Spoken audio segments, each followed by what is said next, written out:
Hello, this is my new and improved villager-powered mini crop farm. The old design is big and clunky. This is a 5x5 design. It's not really tileable. It uses an observer to detect when the villager has placed the crop in the farmland. It uses a wall to clip the villager in between the two blocks. It also uses a piston and water to uproot the crops and put it in the hopper here. This design is smaller. It's 5x3 instead of the 5x5. It can be a 4x3. I'll explain later, but it depends on if you want a chest or a barrel for the bone meal storage. But this machine uses these skulk sensors to detect when the villager has placed the crop, and it uses the light mechanic to uproot the crop instead of a piston like the first design. So let me show you how to build this. Alright, first you want to set up a 5x3 area. Right in the middle is where you put your storage. You can use a barrel or you can use a dropper to drop it into a water stream, whatever you want, that's fine. And then you want to put a hopper on top of your storage block. Then you want to put two temporary blocks or two blocks, one with a calibrated skulk sensor facing inwards and one with a dropper or a dispenser. So it's a 9 inventory slot here, right? It's very important. It's a 9 inventory slot. You want a comparator going towards the calibrated skulk sensor. You want to put dirt on top of the comparator, and then you want to put a rail, minecart, and then break it so it drops on top of the hopper, right? Alright, next you want to put a temporary block on top of the dropper or dispenser. You're going to want to put a dirt next to it, and you're going to want to cover the dirt with more blocks, right? Then you want to put dispensers towards the dirt, like so. And then you want to cover this temporary block with more blocks, because this is where your water is going to be. But for now, we're going to still use the temporary block. Next, we're going to put tinted glass on top of the dispensers. It doesn't have to be tinted glass. It needs to be an opaque block because we're going to use the light mechanic to uproot the crop. But since tinted glass looks nice for the video, I'm using tinted glass. But you can use whatever you want. We're going to put two temporary blocks here, and then you're going to put your villagers inside. Once you got your villager inside, you might want to cover him up to make sure he doesn't escape. If the villager holding his cell is dark, that means you're doing everything correctly. Now, you want to change this temporary block to a composter, and you want to put a piston next to the composter like so. Power the piston.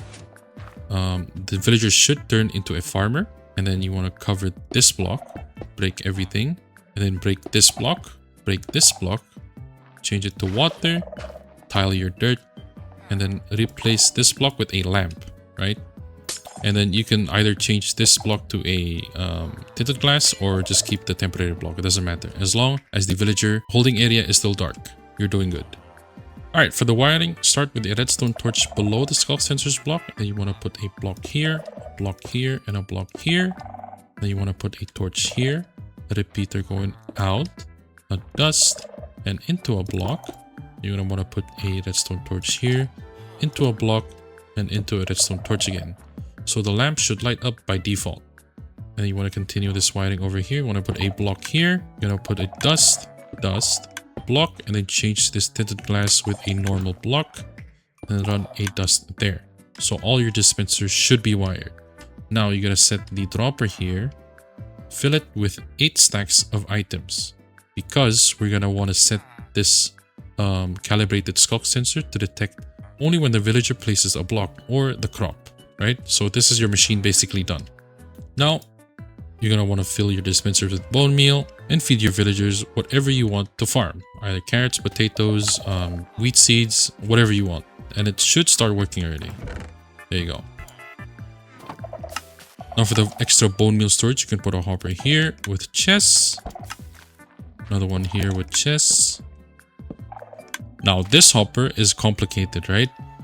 This design right now is 4x3, but if you want a double chest for this hopper, it becomes a 4x5. You can still make this a 4x3 design by using a barrel over here, put a dust there, that still works, but this dispenser has less of a buffer than these two, so it's up to you on what you need.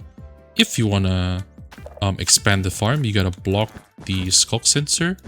Basically, you gotta cover the skulk sensor from detecting the villager that's placing a crop farm here, because you don't want this machine to trigger when this villager is planting, right? So you gotta cover it with a wall of wool.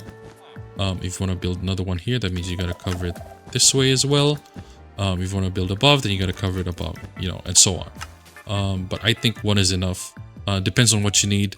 Rate-wise, it's similar to my previous one, but I think this design is sleeker, it's smaller, it's nicer. One of the downside of this design, like the previous one, is the villager is prone to running out of carrots. The way to fix it is just to feed the villager more carrots as you're checking if the bone meal's out or not, and it'll start back up. So while you're refilling the bone meal, check if the machine is still running. If it is not running, then just feed the villagers more carrot. You should be able to keep this running for a while if you fill the villager's inventory. So if you don't know, villager has 8 slots of inventory. So to start, you just want to feed him 8 stacks of whatever you want. Especially if you're trying to farm wheat, you gotta fill this guy with 8 stacks of seeds. If you don't fill this guy with 8 stacks of seeds, he will take the wheat and make bread, and you won't get the wheat if you're trying to farm wheat instead of bread. But yeah, if you want schematics or world download, it's all in my Discord. Check the link in the description. That's it for this video. I hope you enjoyed. I'll see you in the next one. Bye-bye.